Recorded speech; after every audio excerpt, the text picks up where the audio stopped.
Mali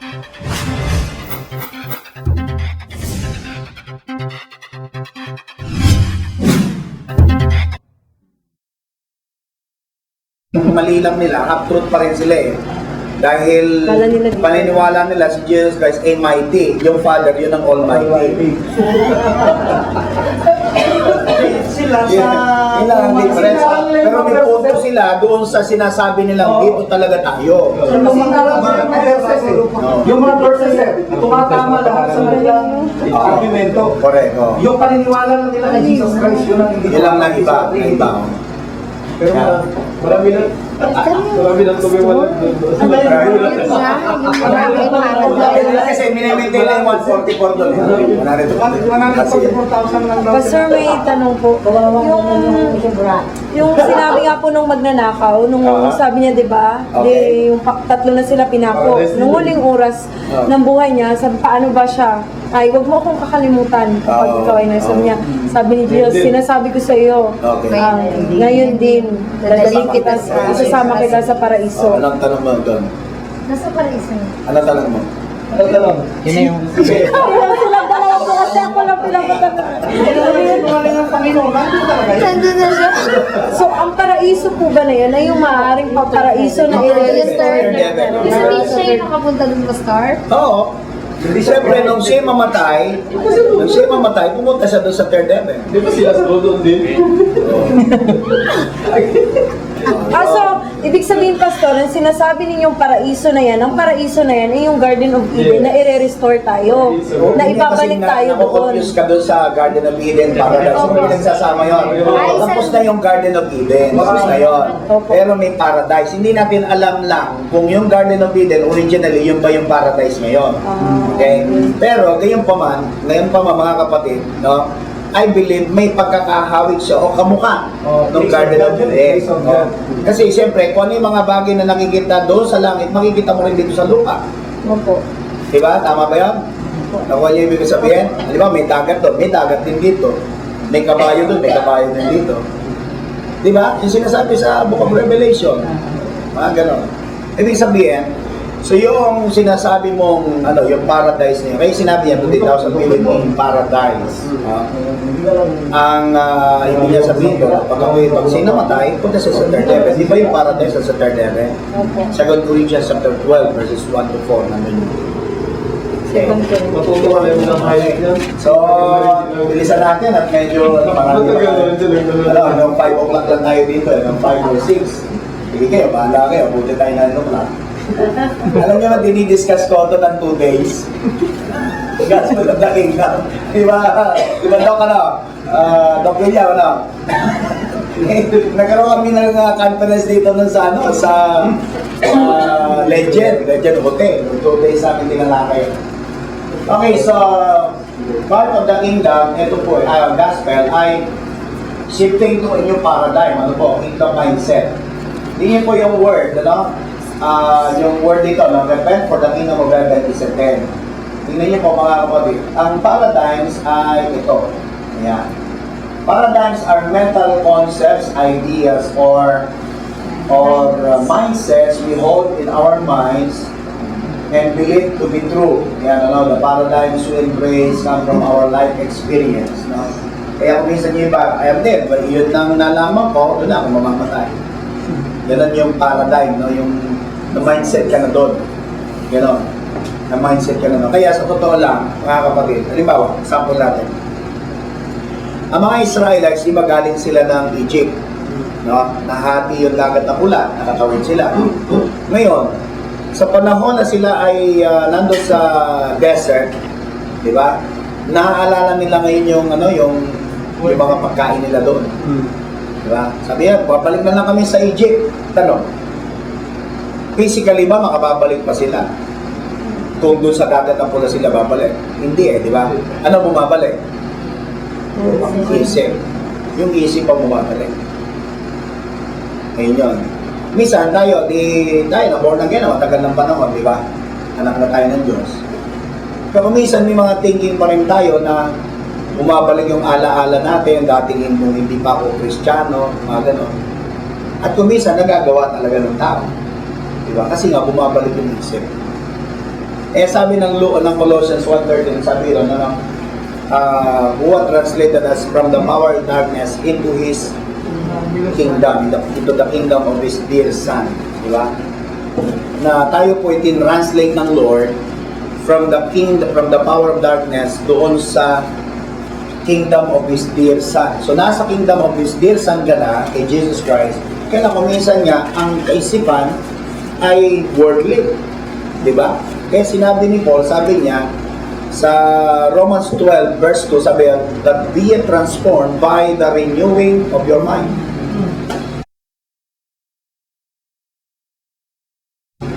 So dapat matransform, mabago ang kaisipan.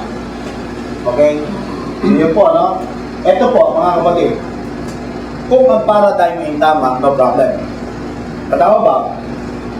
The problem with every paradigm a person hold is this: if the rules on which it is based on error are in error, the paradigm will lead them astray.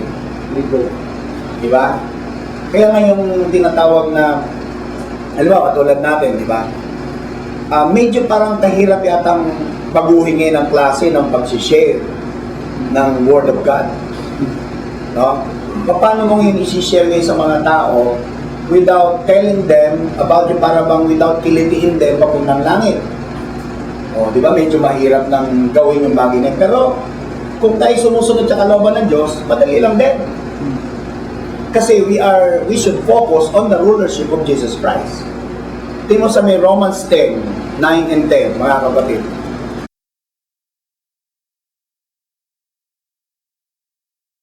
Balikan natin yung sinasabi mong sinabihan ni Lord Jesus Christ about doon sa may paradise. Meron ba yung taong yun, meron ba sinabi na yung magic words ng yung sinner's prayer? Wala di ba? Wala kang makikita. Pero bakit ginagawa natin? 1970 siya na invento yan. Oo. Nagkaroon tayo ng parang yun na kinakilang kumpletong sabihin nyo. Panginoon Jesucristo, kinikilala ko po ako sa mga kasalanan, natibig po ay ligtas sa aking sarili, kailangan po na pagligtas. Parang po, Na-invento po yan. wala kang nakikita. Napakasimple na sinabi niya. Pero may mapapansin kayo doon, mga kapatid, So, paano yun? na nakapag-impress kay Lord Jesus Christ. Okay? Ano yun? Yung word na Lord. Sabi niya, Lord, remember me when thou comest into thy kingdom. Romans 10, 9 and 10, sabi nga lang, nasabi doon, sige, basahin niya natin. That if you confess with your If we confess with our mouth the Lord Jesus, tingnan niyo po, yung Lordship ni Jesus Christ. Pagka kinilala si Jesus Christ bilang Lord, mga kapatid, maliligtas talaga yung tao. Kaya wala tayo makita sa Bible bishop na si Jesus, pinilit niya ipatanggapin sa sarili. Yes, wala. Tanggapin mo muna ako, bilang Panginoon tagapagligtas mo, bago kita ipag-pray o i-cast out sa iyo. Ito pa isa. Pag tinawag mo lang name niya, ligtas ka na. That's right, that's right. Yes, sir. Yung kasi nung criminal, explicitly in-express niya yung faith. Correct. Ang magitan ng mga Pagtawag. words niya. Hindi man directly na sinabi, pero nandun po yung Yung faith, namin yung faith. Kasi hindi mo kinakailangan express yung Lord, nananampalataya ako para sabihin ni Lord Jesus Christ na nananampalataya ka. No. deep inside sa kanya. Opo. Kasi alam ni Lord yung may pananampalataya kahit hindi binibigkas yung word na pananampalataya. Alam ni Lord yung may pananampalataya. Example. Yung previous words na sinabi niya, tayo dapat makipaharap. Okay. Kasi makasalanan tayo. Pero siya, Opo. wala. Tama. Pero alam mo, Doc, pag pinag-aralan natin, isang bahagi ng kasulatan doon sa Mark 15 verse 30, tingnan niyo po. Mark? Alam niyo ba yung nakapako, yung nasa kanan, tumuya din kay Jesus Christ yun. Diba 7 yung kanyang sayings, diba? Okay, 7 lang sayings, ano? I-divide mo sa 6 na oras na nakapako sa doon. Ibig sabihin, every 45 minutes, nagre-release Lord ng isang word, ng isang saying, tama? Sabi niya, Ama, patawarin mo sila, unang saying yun. After 45 minutes, mga kapatid, after 45 minutes, nag-change ng mind yung nakapako sa krus, nasa kanan. Nag-paradigm shift siya. Oo. At doon ganun din kabilis si Lord Jesus Christ. Hindi niya sinabi, hindi nga, tangin na lang, tinutuya mo. Hindi. Sasabihan ko eh. Sinabi mo kanina. Ano yung dito? Tama may verse? Tama may verse? Ano po? Mark 15, verse 32. Tingnan mo. Hindi maraming palpas sa Let this Christ, this King of Israel, come down now from the cross, that we may see and believe. Those crucified with him also, he insults We may see and believe in this Nag-insult, di ba? Binanggit, ano? Yung dalawang nakatako, nag-insulto silang dalawa. Parang nag-a-affirm. Oh. Eh, di mo, pangalawang, ano niya, di ba, pangalawang wika niya, sabi niya, today, thou shalt be with me in paradise. Nabasa niya yung Romans. Pero alam niyo po, meron akong revelation na receive dyan eh. Alam niyo ba, if you enter the kingdom of God, you will experience the paradise. Amen. Pag sinabing paradise, mga kapatid, no pressure, no effort, no struggle. Amen. Amen po ba? Kaya kami, pagka nagbibiyahe kami, wala kaming effort, walang struggle. Opo, walang takot, walang pangamba.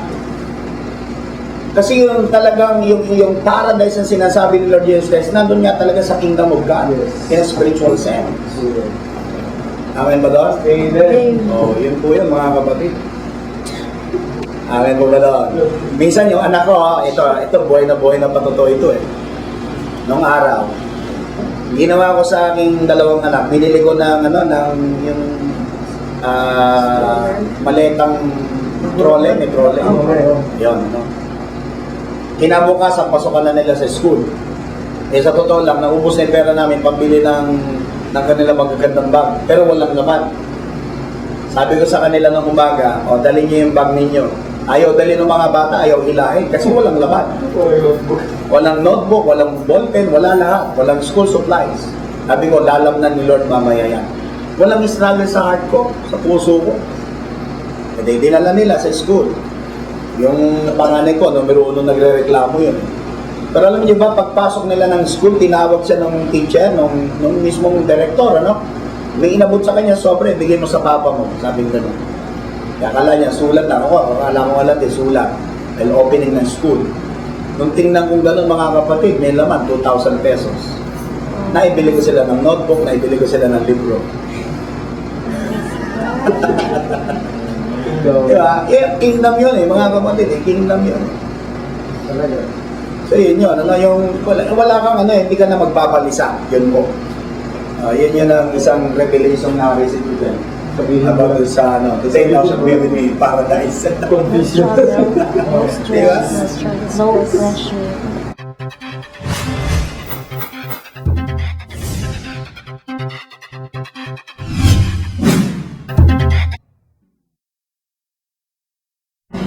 No pressure, no struggle, no effort. Only believe. Diba sabi nga nung, eto pa isa. Doon sa may Matthew, tingnan natin, buksan natin yung mga Bibles natin, Matthew 8:8. Ang sabi ng centurion, eto sabi niya, Lord, yung word na Lord yan na naman, track na naman doon, Lord, speak the word only, sabi, and my servant will be healed. Yung word na Lord na naman. Oh. Matindi yung faith niya. Alam niyo po ba? Alam mo na. Wala siyang hawak na Biblia. Hindi niya alam ang Bible. Romano siya. Diba? Pero sabi niya, Lord, speak the word only. Alam niyo bang matindi ang faith niya doon? Kaya namang si Jesus Christ. Alam niyo kung bakit?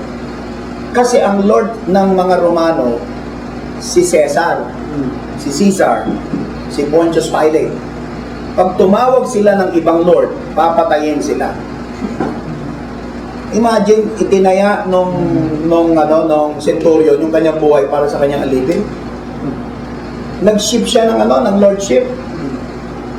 Kaya sabi niya, di ba, maraming magagaling sa west and east, sabi ganon, na will sit with Abraham in the kingdom of heaven.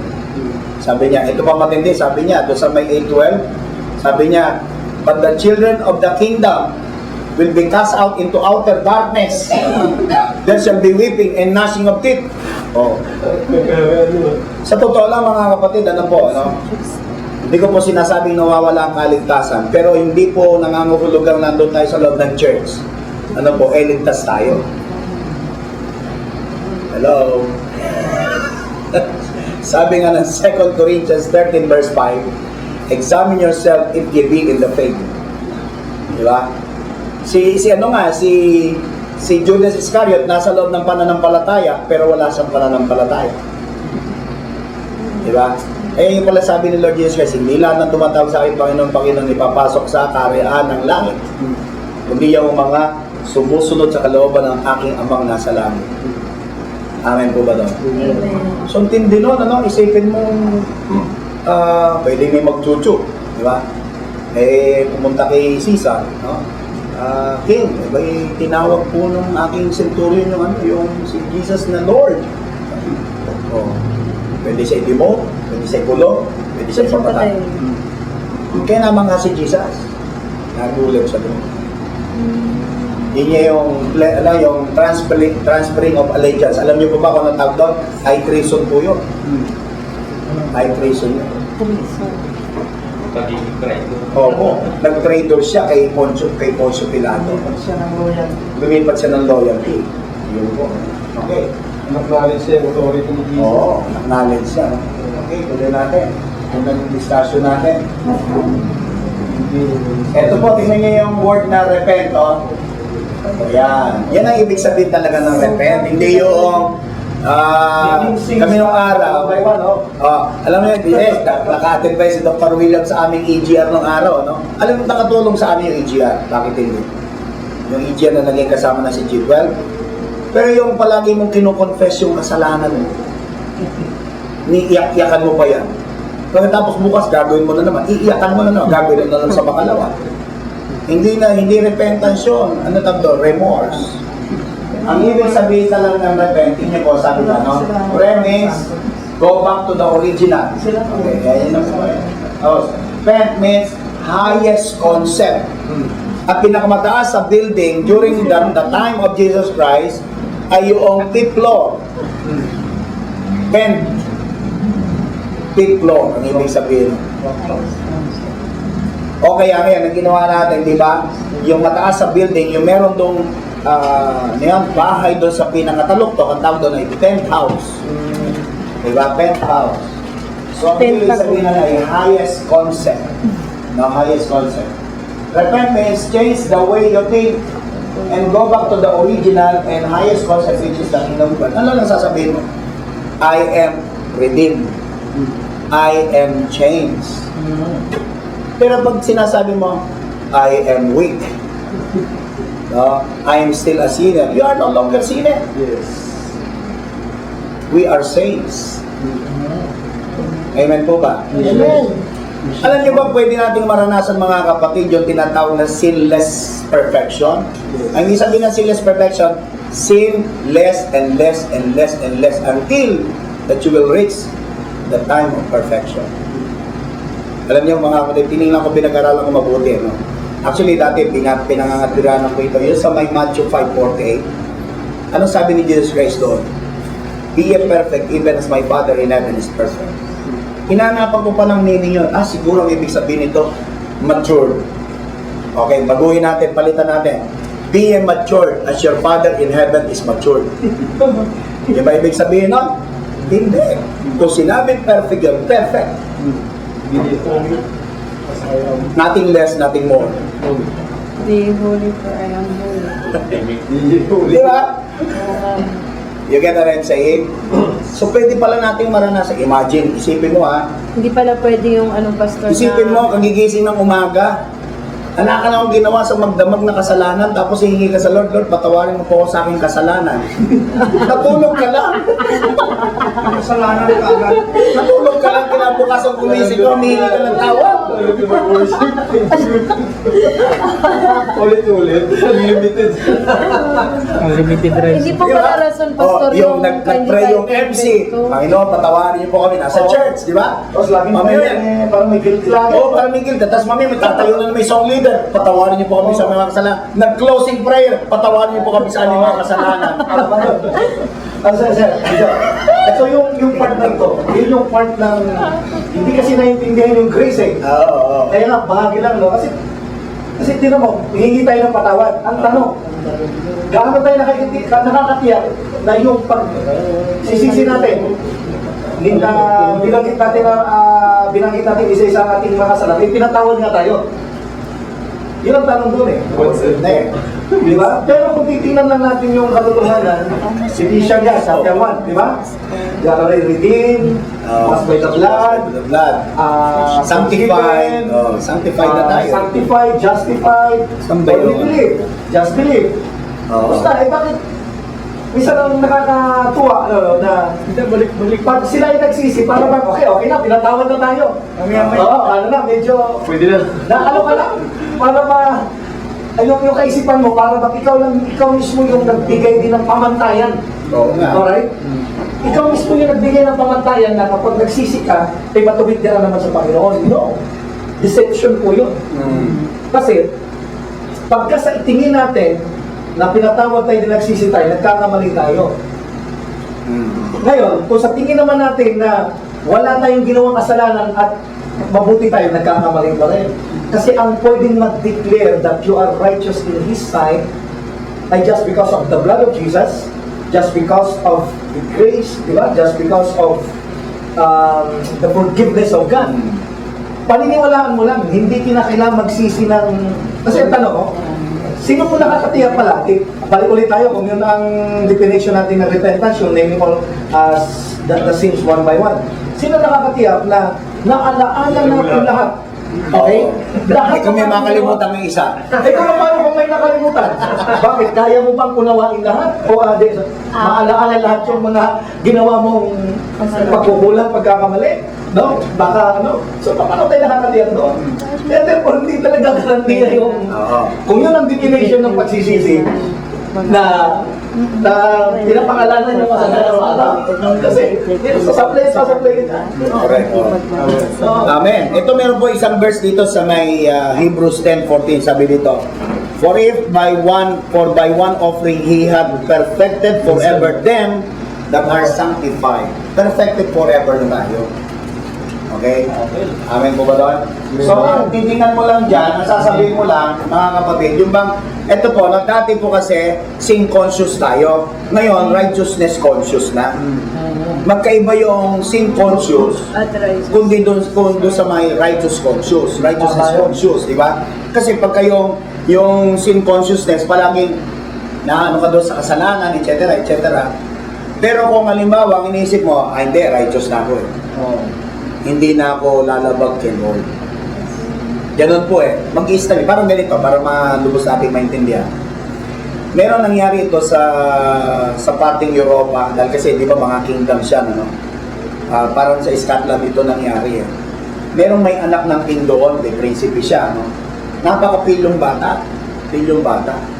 So every time, pinipilantik yung mga kaklase niya, hindi naman magalaw ng teacher, untouchable eh.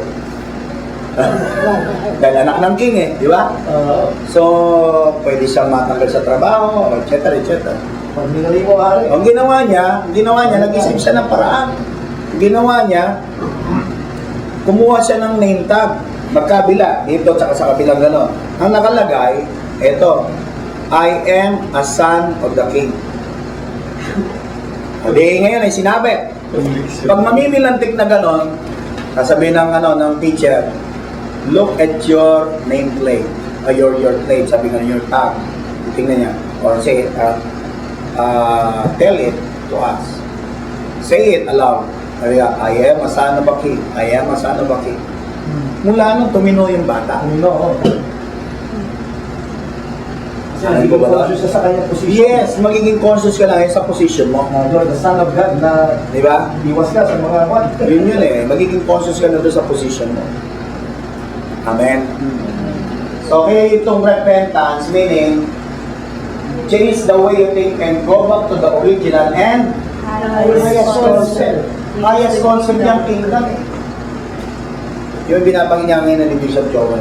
Ano na yan? Ultimate na yan. Wala nang mas tataas pa dyan. Wala nang mas mataas yan.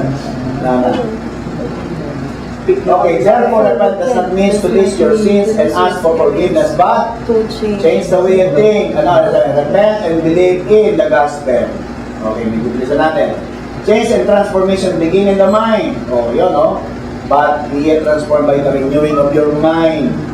Ayun. By being born again. The real purpose of the born again experience. By the way, mga kapatid, alam niyo po ba ang born again experience? No? Ang born again, actually ay kay Nicodemo lang pinri si Jesus Christ, sinya ng Jesus Christ. Sa masses po, hindi naman niya binanggit-banggit eh. Yeah, must be born again. Walang ganun eh. No? Wala. Pinakita lang niya yung doorway. This is the doorway to become part of the kingdom of God. Kaya nga, ang born again experience is just but one day.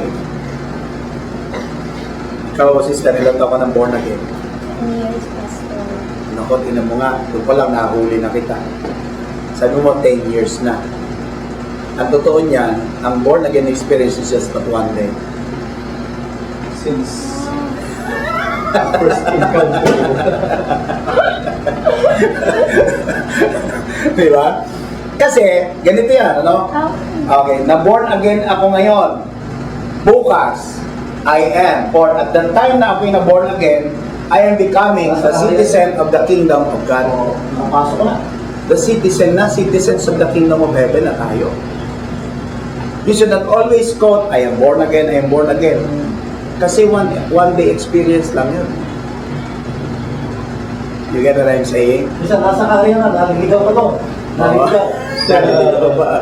Hindi lang magagawin. Di ba? So si Jesus Christ, ito entrance lang po yan, you know? Yun. Very Ayun, no? Doorway, oh. I am the door, by me, if any man enter in, he shall be saved, he shall go in and out and find pasture. Okay, when you are born again, you shift into the kingdom of God. Nag-shift ka na kagad. Wala nang transition. Transferred ka kagad. Oo, wala nang transition. Nilipat na. Kaya nga, alam nyo, tingnan nyo sa 2 Corinthians 5:17, sabi doon, if any man be in Christ, he is a new, he is a new, may hinaya ka, he is a new Creation. creature, actually. Sa King James, creature. Sa ibang translation, creation. Magkaiba ang creation sa creature. Yung creation, yung pagkalalang. Yung creature, mismong nilalang. Sabi, if anyone being Christ is a new creature. First Corinthians. Di ba? So, ang tinitingnan ng Diyos, ikaw mismo, per se, per person. 2 Corinthians 5:17. 2 Corinthians 5:17. Kaya sabi mo nga sa inyo, Creation of yan ang nakasulat It is sa a new King James. creature. Creature nga po. Creature, di ba? Pero sa iba, translation, creation. Caricature. Therefore, if any man be in Christ, Who had delivered us from the power of darkness and had translated us into the kingdom of His dear Son. Okay, why to change our minds? Because it was blinded by the devil. Oh. Kaya halimbawa, sample natin, 20 years na unbeliever, kapanganak, hindi pa nakakilala, hanggang 20 years.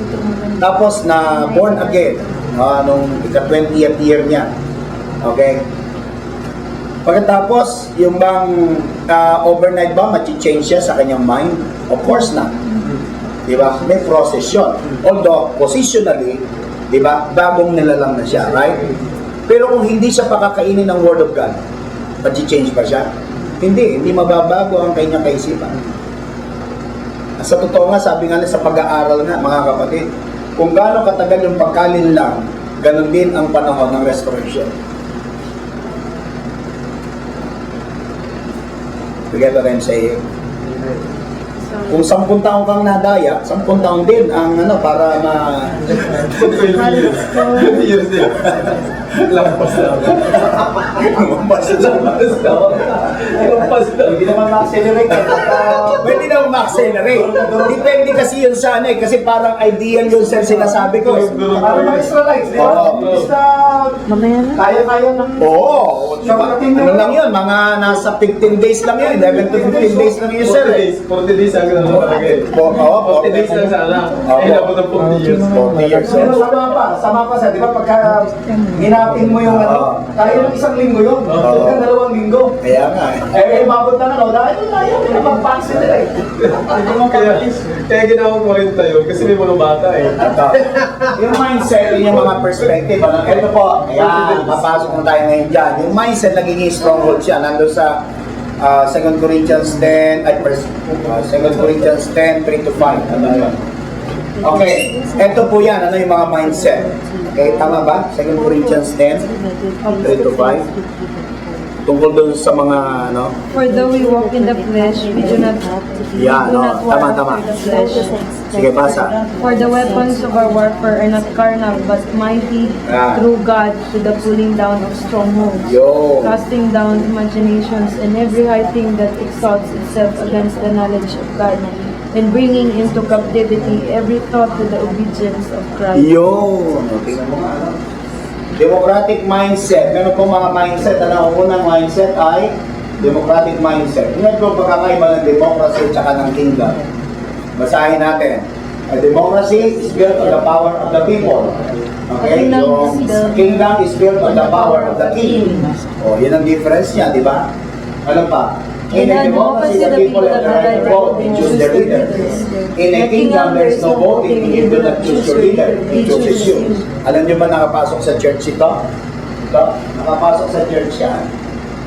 Naging unaware tayo dyan. Bakit may election sa church? Si Jesus Christ ba, meron bang sinabi, I respectfully nominate for Peter? Meron ba? Those who are in favor of Peter, raise your right hand. Wala! Di ba? In-appoint talaga sila. Walang balot. Ha? Walang balot. Walang balot box. Balot na ano. Yan rin yung nagburot na. Balot box. Di ba? So yun ang makikita natin dito mga kapatid eh, no? Yung kasi nangyari yung kumita ngayon, wala na si Jesus Christ eh. Pero kung nandun si Jesus Christ, hindi niya papahintulutan yun eh. Yun sa may book of Acts, yung sinasabi mo, di ba? Oo, kung nandun si Jesus Christ, hindi niya pahintulutan yun. Because it is against His will. Kasi ang ano niya talaga, ang kanyang pinasok talaga mga kapatid ay kingdom. Kaya sa church, nakapasok yan eh. May mga election, di ba? Ang matindi pa niyan, pag malaki yung grupo ng isa na karnal naman, panalo na yun. Di ba? Nagkagulo yung AG. Oo. Dumandahan pa nga eh. Correct, oo. Kagulo. Kasi yung isang kandidato, hindi namin yung dalagang butante niya. Yan na nga, oo. May mga swimming voter, flying voter. Pero alam mo ba kung saan alam mo kung saan nagsimula yung kanilang ano niya? Yung kadideklara nilang AG daw, ang ibig sabihin ng AG ay ang gulo. Ang gulo tuloy sila. Hindi, totoo, may nagsabi talagang taga-Limay sa akin. Actually, Kasi nasabi namin Eka, ang gulo eh. Sa Kaya teka, nagulo kami. presently, tatlo yung AG sa Pilipinas. Yun niya, oo. Presently. Oo. Si Kalusay, si Dave Sobrepete sa Katagay Ilocos. Pero palagay ko pinahin ko ng Panginoon mangyari sa kanila para maano sila, magising. Yan, boy. Yan, no? So, democracy and the kingdom contrasted. In a democracy, the word of the people is law. Di ba? Yung sabi nga nila, Vox Populi, Vox Dei. The voice of the people is the voice of God. In the kingdom, the word of the king is law. Kaya halimbawa, yung pastor na itinalaga doon ng Lord sa church, di ba? Kung ano yung decision niya, susunod talaga yung church. So, siya inilagay ng Diyos doon eh. Di ba? Siya yung under shepherd. At syempre, yung command naman, nagagaling kay Lord. Kung sinabi ng hari, edi yun ang mangyayari. Di ba? Kung magkamali man yung pastor, edi accountable niya siya kay Lord, di ba? Hindi doon sa church, sa congregation. Kasi pwede naman pag nagkamali siya ng representation kay Lord, pwede siya i-recall ni Lord. Di ba? Wala, hindi ka na rito, abusado ka na, umuwi ka na. Uwi nga ito. Nauna. Uwi nga ito. Diba? Parang katulad ng ginawa ni Pinoy, di ba? Pinauwi niya yung mga polo. Yung mga, yung mga nag-abuso, no? Yung mga sex for life. Oh. Di ba? In a democracy, the people work to maintain their independence. Di ba? O, kaya nga yung Independence Day, di ba? Wala sa kingdom yan. Yung June 12, di ba? Independence Day natin yon sa Pilipinas. Kasi democratic po tayo. Pero alam niyo ba mga kapatid, mula nung nagdeklara ng independence sila Adan at si Eva, doon lang nagulo buhay nila eh. Di ba? In a kingdom, the people are dependent upon the king. The more they place the dependence on the king, the greater his obligation to them. The more the people worship the king, the more he lives to them. Worship is the protocol that controls your destiny sa committee. Isa natin, religious mindset. Ayun, no? Mga naglagay ng mga creeds and principles, mga do's and don'ts. Di ba? Ano pa, yung mga, ito, the religion makes do's and don'ts, while kingdom leads people to conviction. Religions produce hypocrites, while kingdom produces truthful believers. Ano pa? Religion divides. Religion divides, but kingdom unites. Oh, yun yun. Religious people are proud, but kingdom citizens are humble. Yan. Pa.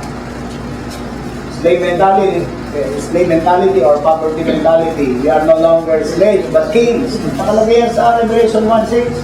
And have made us kings and priests unto God. Tapos sabi pa dyan, you are full of potential.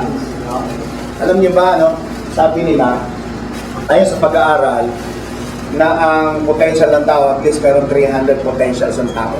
Wow, 300. So baka nailalabas mo palang potential, baka 5 o 10. Yun yung brain niya, pinag-aralan, di ba, ni Einstein. Nung mamatay siya, pinag-aralan niya, mga kapatid. 10% lang ang nagamit ni Einstein sa kanyang brain. Pero ang tindi, di ba, ng kanyang invention. Ngayon, kakagulo sa masa mo.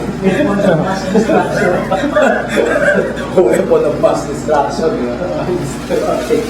Anyway, so poverty mentality is the product of slave mentality. Alam nyo,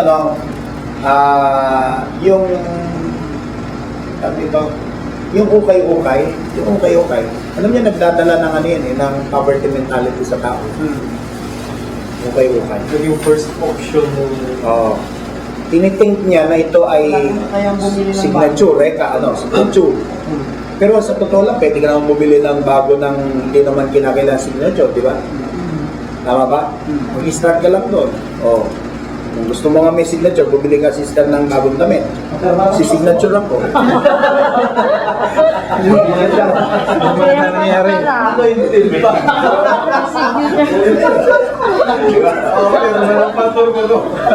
Ano yung tekuan? Pero hindi, nakita, alam niya nang kasi dati rin po ako bumibili ng ukay-ukay. Dati rin. Alam ng asawa ko yan. Oo. Kaya lang, mahirap sa ukay-ukay, may kasama putok yan, may kasama alipunga yan. Di mo alam kung sino nagsuot yan, di ba? Pero alam niya, napansin. Oo. Totoo yun eh. May ipa. Alam niya, nung ginawa ko noon, bumibili lang kahit mga mura lang muna. Sige, mura lang. Kaya nagpe-pray ako, Lord, gusto ko ng Levi's. Pwede ka nang mangarap eh, di ba? Gusto ko ng Wrangler. Mga ganun, gusto ko ng mga signature nga. Oh. But nakakamit ko na ngayon mga kapatid. Oh, di ba? Yun ang sinasabi natin. Nasa isip kasi nga eh. Poverty mentality. Yun yung kanta, kahit na kubo. Galing pala sa yan, mansion over the hilltop. Tagalogin mo yung mansion, anong Tagalog ng mansion? Mansion. Palasyo. Di ba? That's kinanta nila, kahit na mansion. Kahit na kubo. Tapos, nakalagay dito, we are already blessed. Diba? Sabi yan, and God bless them. Amen. So kaya tayo, mga kapatid, ay hindi tayo pagpapalain ni Lord, kundi tayo pinagpala ni Lord. Minsan ang greeting sa atin, madalas, God bless you. Diba? Future yun eh. Pwede gawin mo, God bless you. Past tense. Diba? Kasi ganito yan.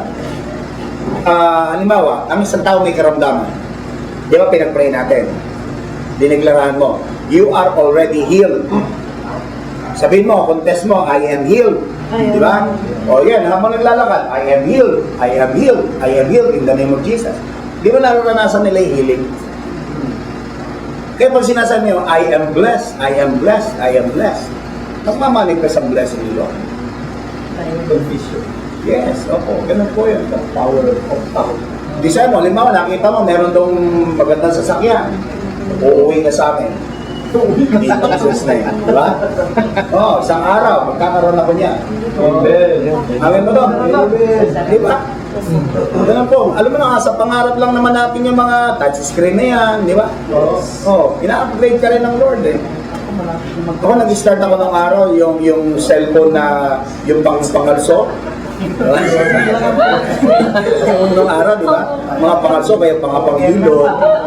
Lock na naman. Yung may antenna, may tenga, di ba? May tenga. But ngayon, may mga touchscreen na tayo, di ba? So, ina-upgrade din tayo ni Lord. Amen. Kasi yun nga yung enjoyment natin sa kingdom. Kaya lang, baguhin natin ang mindset. Baguhin natin mindset. Yes, sir. Meron ba tayong mindset, Pastor, na yung lagi natin ginagamit na term, God will provide. Oo. Eh, samantalang God has provided. Yes, God has provided. Dapat po, God has provided, hindi po Yes. provide. Tama, tama. Kasi ang pinag-aralan natin po sa Genesis, sa creation pa lang, bago nilikha yung tao, lahat ng pangangailangan niya. Tama. God has provided po. Is there a difference? Is there a difference on our declaration? Yes. Nakasulat yan sa Numbers 14:28. Kahit unaware tayo sa sinasabi natin, May powers. may power yan eh. Kaya dapat iisipin mo muna mabuti kung ano sasabihin mo. Ganun yun eh. Kaya tama yung sabi mo, no? Dapat sabihin mo, God has already provided. God has provided. Correct. Sabi sa Numbers 14:28, anong mga bagay na narinig kong sinalita mo, gagawin ko sa iyo. God has provided for your tuition. Yes! Amen! Amen! O, bayan na kayo mamaya pagkatapos ito, ha? Yun, so, tingin natin, ano? Ayan. Sabi ko na nga ba sa inyo, paradise that are placed in the subconscious mind can be replaced. How? Through repetition. Paulit-ulit. O yun, o, diba? But his delight is in the law of the Lord, and is in his law that he meditate day and night. Sabi niya natin, day and night. Sabi natin, day and night. O, paulit-ulit. Di ba? Ano pa? Ito sabi niya, no? He spoke of the law, shall depart out of him, but thou shalt meditate therein day and night. O, maga at gabi, maga at gabi, maga at gabi. O, di ba? So, yun yan, eh, no? And then, thou shalt have good success. Sige po, dapat yung law of repetition. Kaya tingin nyo si Jesus Christ, pansinin natin, paulit-ulit yung sinasabi niya, Kingdom of Heaven, Kingdom of Heaven, Kingdom of Heaven, Kingdom of God, Kingdom of God, di ba? Paulit-ulit yun. Kasi nga yung law of repetition. Di ba? Minsan meron niya isang pastor eh, nag-preach for 1 month, the same sermon yun, the same message. Nag-react na yung board, kinausap na siya. Palagay namin, pastor, hindi ka nag-aaral ng leksyon. Paulit-ulit yung mensahe mo. Sabi ng pastor, tanong ko sa inyo, ginawa niyo na ba yung pinreach ko na yan? Hindi pa. Oh, sabi niya, hindi pa rin ako titigil sa pag-preach. Hindi yung gano'n, bibigyan ng tayo na. Bumbugan na. Hello, repetition. Tama. Kasi may ingredients, hindi ka Okay, part of the gospel, kaya nga good news yan, no? Kasi